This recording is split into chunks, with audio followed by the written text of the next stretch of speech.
Hey everyone, welcome back to another episode of our podcast.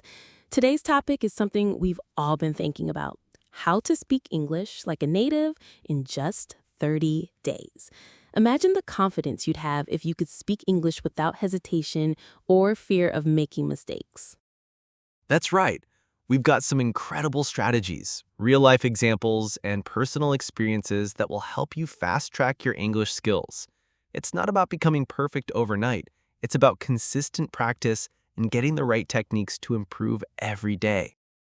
And the best part is we're going to break down the process so it's not overwhelming.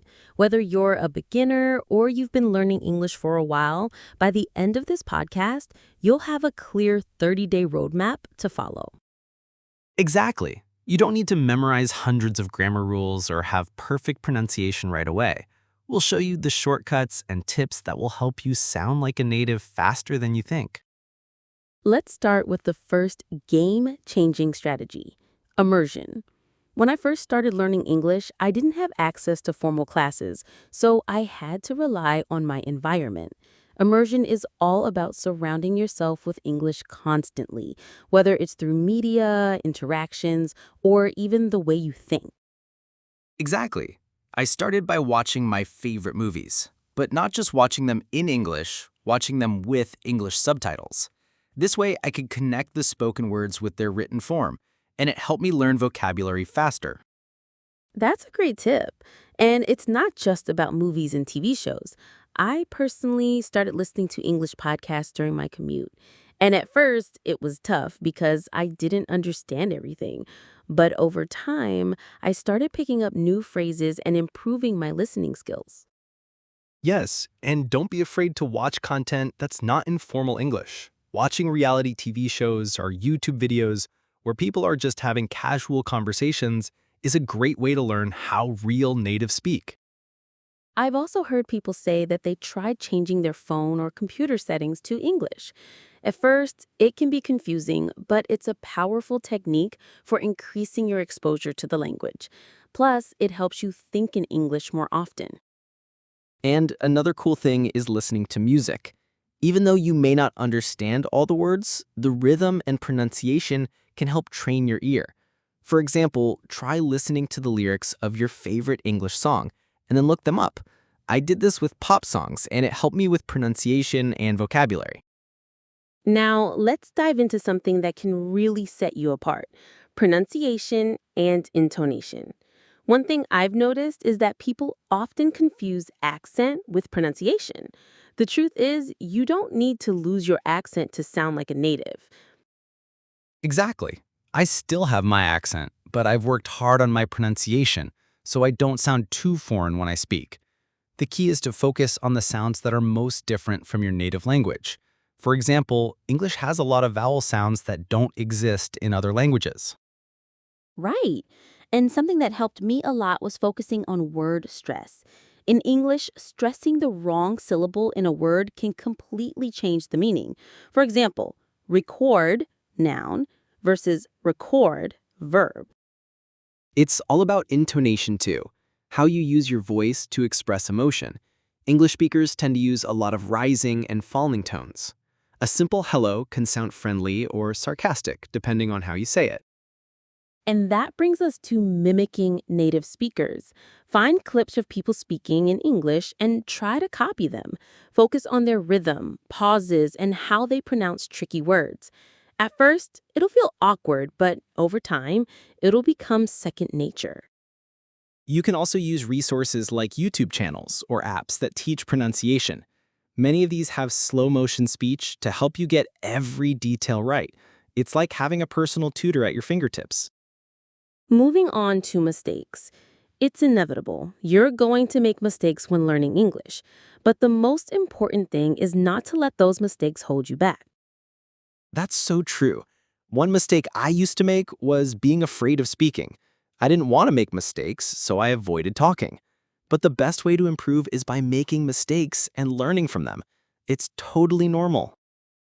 Another mistake is focusing too much on grammar. Sure, grammar is important, but if you get too caught up in trying to get everything perfect, you won't be able to speak fluently. It's more important to practice speaking first and fix grammar mistakes along the way. I couldn't agree more.